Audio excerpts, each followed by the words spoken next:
xonadonni ichida kattalar namuna bo'ladi. Bizda ko'pincha mana shu kelin kelgandan keyin, ona kattaroq yoshga yetgandan keyin albatta onalarning maqomi ulug', buni biz e'tirof qilamiz. Ular bir umr mehnat qilib, farzand tarbiya qilib, mashaqqatini chekib, bir vaqtga borganlarda rohat farog'atga, ularga izzat ikrom ko'rsatilishga albatta ular mustahiq, haqlari bor.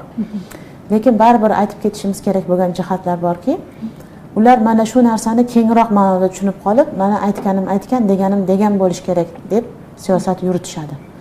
Buni oqibatida o'g'ilga ham doimo gaplarni o'tkazishadi. O'g'ilni gapi sinib borgan sari mana erkaklarni bir psixologiyalar bilan shug'ullanayotganlar buni yaxshi yoritib berishyapti. Gap sinavergandan keyin u keyin chetga qochish boshlaydi. Oilalarni bizda ota-onasi bilan turishini nima fazilati bor yosh oilalarni? Ya'ni alohida chiqib ketmasdan ota-ona bilan yashash. Ularga eng katta bundagi yutuq o'zlarini ota-onalaridan namuna olib turmushga tayyorlanishadi. Shunda o'zlarini otalariga, onalariga qarab turishgan bo'ladi. Ko'chadan kelgan yosh kelin ham ulardan andoza oladi.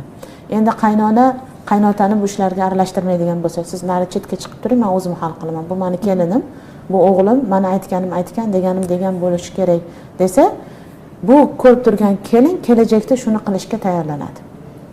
Va erni gapini boshlaydi. Qarang, ba'zi musulmonlarning odatida, ya'ni millati boshqa bo'lgani, lekin musulmonlarning odatida go'zal odatlar bor ekanda. Ham bu shariatni qoyim qilish, ham o'zlarini o'sha millatlardagi urf-odatlarni ushlab qolish. Onalar ham barobar kelinlar bilan, qizlar bilan bir qatorda turib, o'g'ilni e'tibor bilan muomala qilishar ekanda. Misol ko'chadan kelganda kutib olishimiz kerak deb bu bilan avvalo ko'rsatib berishadi. Achchig'i chiqib qolmasin, o'zlari ham hadikda turganini ko'rsatishar ekan. Bo'lmasam ona unaqa qilmasligi mumkin, haqqi bor. Lekin shuni kelinim ko'rib turibdi. Uyimdagi qizlar ko'rib turibdi. Akasini hurmatini qilsin, kelin erini hurmatini qilsin, uni qizlar ko'rib turibdi. Men buni maqomini ko'rsatib berishim kerak. Mayli, keyin bir chekka olib kirib, xonaga olib kirib o'zini e'tirozlari bo'lsa, o'g'liga pand nasihat qilib, kerak bo'lsa tanbeh berishi mumkin. Lekin bularni ko'zini oldida shunaqa qilar ekan. Vaqti bo'lib qoldi, xos kelib qoladi. Xos kelib qoladi, kutib olaylik, qo'ldan narsasini olaylik. Kirgandan keyin charchab ketdimikin, ko'ziga qarang. Keyin o'g'lim nima desa o'sha bo'ladi. Xo'jayiningizdan so'radingizmi? Uni o'sha maqomiga chiqarib qo'ysa, keyin kelin shunga yarasha keyin munosabatda bo'ladi.